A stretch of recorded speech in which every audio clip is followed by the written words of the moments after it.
नमस्कार।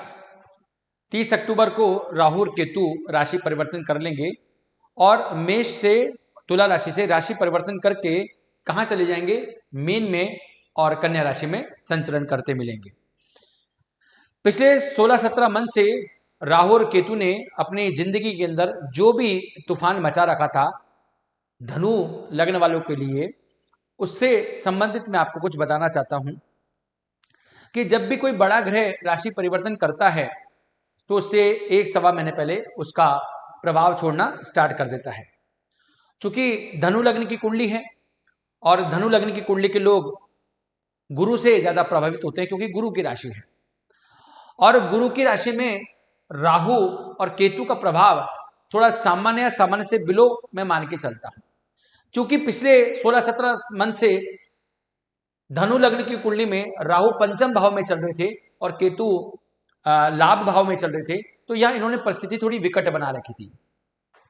राहु पंचम भाव में जहां बैठे थे, बुद्धि को और विवेक को इल्यूजन में डाल रखे थे, निर्णय सही नहीं हो पा रहे थे, साथ में लव अफेयर में नुकसान मिल रहा था, सट्टे में हानि मिल रही थी, साथ में हमारा बुद्धि और विवेक काम नहीं आ पा रहा था, पेट से रिलेटेड हमको रोग हो रहे थे और 1-2-3-4-5 भाग्य को सून कर रहे थे, भाग्य को थोड़ा बिलो कर रहे थे, उच्च शिक्षा में रिकॉर्ड डाल रहे थे, पिता से मतभेद कर रहे थे, 6-7 लाभ से रिलेटेड इशू क्रिएट कर रहे थे, मित्रों के साथ में अलगाव की स्थिति पैदा कर रहे थे, समाज में जो हमारा कंसल्टेंसी वाला पार्ट होता है, समाज में हमारा जो एक प्रभाव होता है, वो प्रभाव को कम करने की कोशिश कर रहे थे, बड़े भाई बहनों से भी अलगाव की स्थिति पैदा कर रहे थे, 7, 8 और 9 और हमारे तन पर, स्वभाव पर, चरित्र पर क्या कर रहे थे?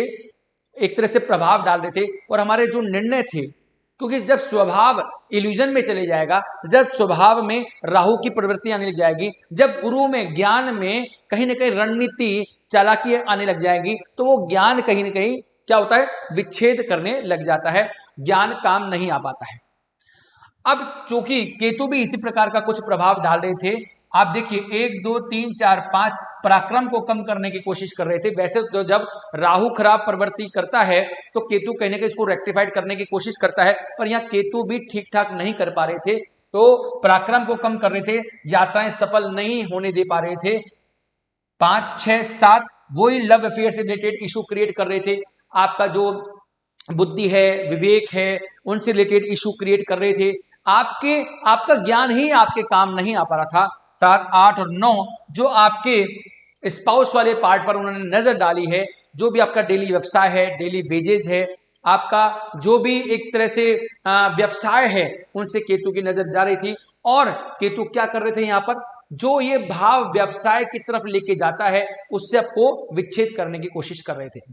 अब चूंकि 30 अक्टूबर से इनकी राशि परिवर्तन हो जाएगी और ये क्या करेंगे? राहु यहां से हट जाएंगे और केतु यहां से हट जाएंगे, ठीक है।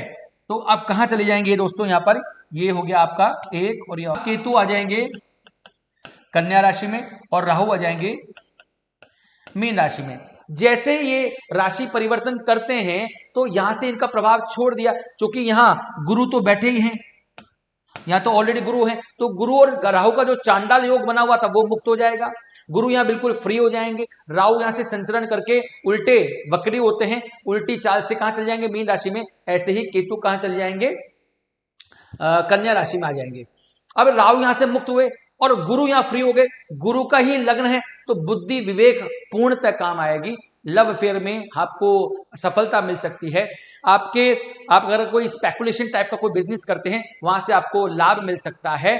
चांसेस है, डिपेंड करता है कि यहाँ जो मेष राशि है वो किस प्रकार, उसका प्लेसमेंट कैसा है, बाकी के ग्रहों की अवस्था कैसी है।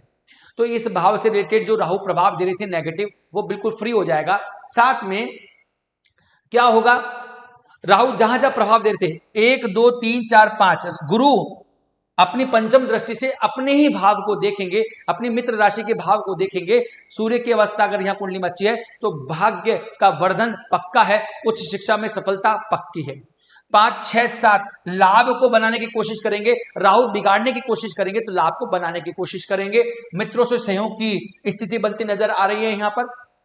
7, 8 और 9, और जो राहु ने हमारे स्वभाव को चिड़चिड़ा कर दिया था, हमारा ज्ञान हमारे यहाँ काम ही नहीं आ रहा था, तो यहाँ ये अवस्था मुक्त हो जाएगी और आपका ज्ञान, आपके विचार, आपके जो आपका जो कद काठी है, जो आपकी मैनिफेस्टेशंस है, जो आपकी डिजायरमेंट्स हैं, वो फुलफिल नजर होती आ रही है, क्योंकि गुरु सप्तम दृष्टि से फुलफिलमेंट ऑफ डिजायर को ही देख रहे हैं।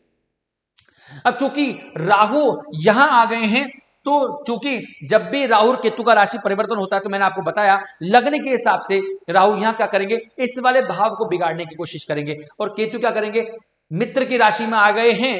मित्र कौन, कन्या राशि के ओनर बुध होते हैं, उस राशि में आ गए हैं, तो केतु यहां अच्छा करने की कोशिश करेंगे। तो राहु क्या करेंगे, सुख से विहीन करने की कोशिश करेंगे, माता से अलगाव करने की कोशिश करेंगे, प्रॉपर्टीज में इशू करने की कोशिश करेंगे, क्योंकि ये भाव सुख का है, माता का है। फिर क्या होगा, 1, 2, 3, 4, 5 ऑब्स्टेकल की स्थिति पैदा करेंगे, नुकसान की स्थिति पैदा करेंगे। साथ में या कोई भी व्यक्ति तंत्र मंत्र गहन साधना में भी फंस सकता है। तो अपन को हमेशा तैयार होकर चलना पड़ता है कि आज, क्योंकि हम कह रहे हैं कि हम इतने टाइम पहले ही अगर ये कोई वीडियो बना रहे हैं, तो हम बता रहे हैं कि आप भांप जाइए कि राहु क्या करने वाला है, उसके उपाय पहले से करके राहु को संतुलन में लाने की कोशिश कीजिए। तो 1, 2, 3, 4, 5 ऑब्स्टेकल की स्थिति पैदा करेंगे। 6, 7 आपका जो ये पार्ट है वो आपके कर्म का क्षेत्र है। तो कर्म के क्षेत्र में आपके जो सीनियर्स हैं, आपके जो उनसे अलगाव की स्थिति पैदा कर सकते हैं। आपका जो प्रमोशन होने वाला था वो रुक सकता है। जो आपका ग्रोथ है, ग्रोथ का उसको डोमिनेट करने की कोशिश करेंगे, वो नीचे उसकी ग्रोथ को नीचे लाने की कोशिश करेंगे। तो राहु इस प्रकार का कर्म कर सकते हैं। वैसे देखा जाए तो उस कुंडली में गुरु अब बहुत अच्छा काम करने लग जाएंगे। राहु की जो जो परिस्थिति बनेगी, गुरु उसको रेक्टिफाइड करने की कोशिश करेंगे। तो कितना हुआ, 7, उसके बाद 8 और 9, ये भाव पर राहु की दृष्टि पड़ेगी। इस भाव पर दृष्टि पड़ती है तो ये व्यसन का भाव है। गुरु वाले लोगों को वैसे तो जल्दी से कोई व्यसन लगते नहीं है, क्योंकि बाकी के ग्रह पर डिपेंड करता है। तो यहां जैसे दृष्टि डालेंगे, नवी दृष्टि, वहां क्या करेंगे, ये भाव हॉस्पिटल का भाव है, खर्चों का भाव है, व्यसन का भाव है, शयन का भाव है, एक्सपोर्ट इंपोर्ट का भाव है। तो इनसे रिलेटेड इशू क्रिएट करेंगे। अगर आपका विदेश में किसी प्रकार का कोई वीजे से रिलेटेड है, पीआर का कोई इशू है, फॉरेन में सेटलमेंट का कोई इशू है, क्योंकि दृष्टि यहां पर फॉरेन सेटलमेंट वाले पार्ट को भी डाल रहे हैं।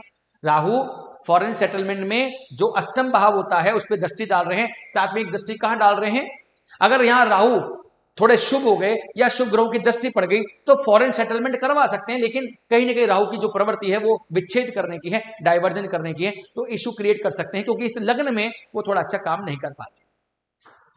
केतु, जितना राहु परेशान करने की कोशिश करेंगे, केतु उतना ही अच्छा करने की कोशिश करेंगे।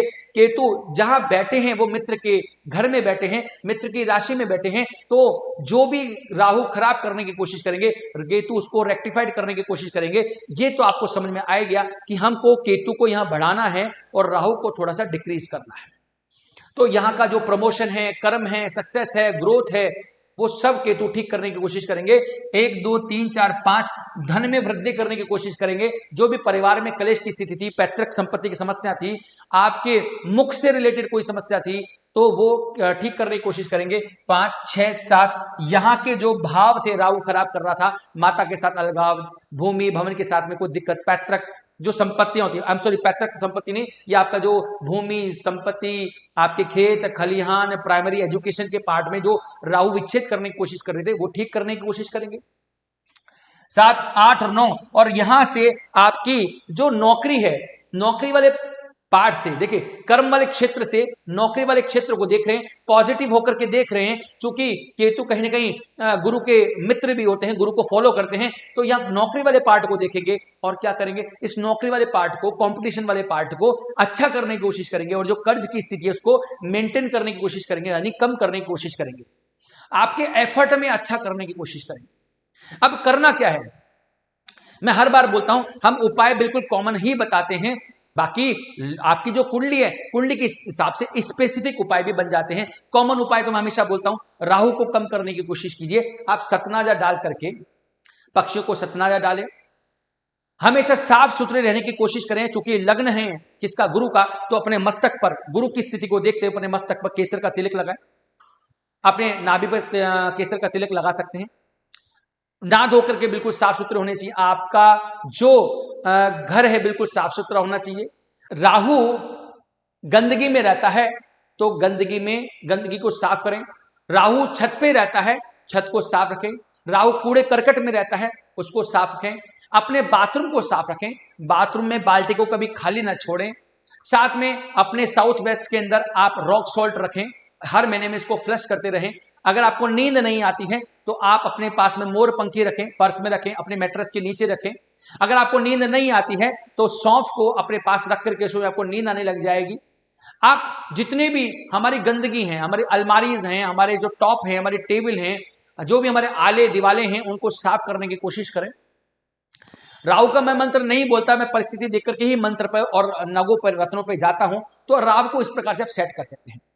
केतु के लिए, केतु को और अच्छा करने के लिए आप कुत्ते को रोटी डाल सकते हैं। शनिवार से स्टार्ट करें, आप रेगुलर कुत्ते को रोटी डालें। गणेश जी की आराधना करें, गणेश जी के मंत्र करें। गणेश जी के मंत्र करेंगे तो राहु और केतु बैलेंस हो जाएंगे, क्योंकि राहु अगर इल्यूजन क्रिएट करते हैं, राहु अगर इल्यूजन क्रिएट करते हैं तो गणेश जी बुद्धि देते हैं, और बुद्धि को सद्मार्ग पे लाने का काम सरस्वती माता करती हैं। तो आप माता जी की आराधना कर सकते हैं।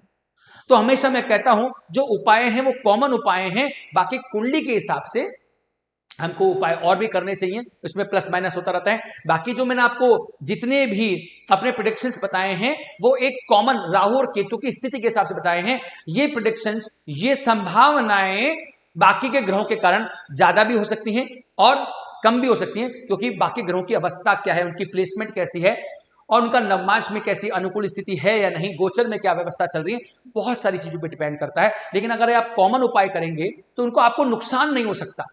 एक महीने का खर्च 100, 125 रुपए, 150 रुपए, 200 रुपए का होता है। बाकी आपको कुछ करने की आवश्यकता नहीं है। आप अपने राहु और केतु इस तरह से बैलेंस कर सकते हैं। नमस्कार।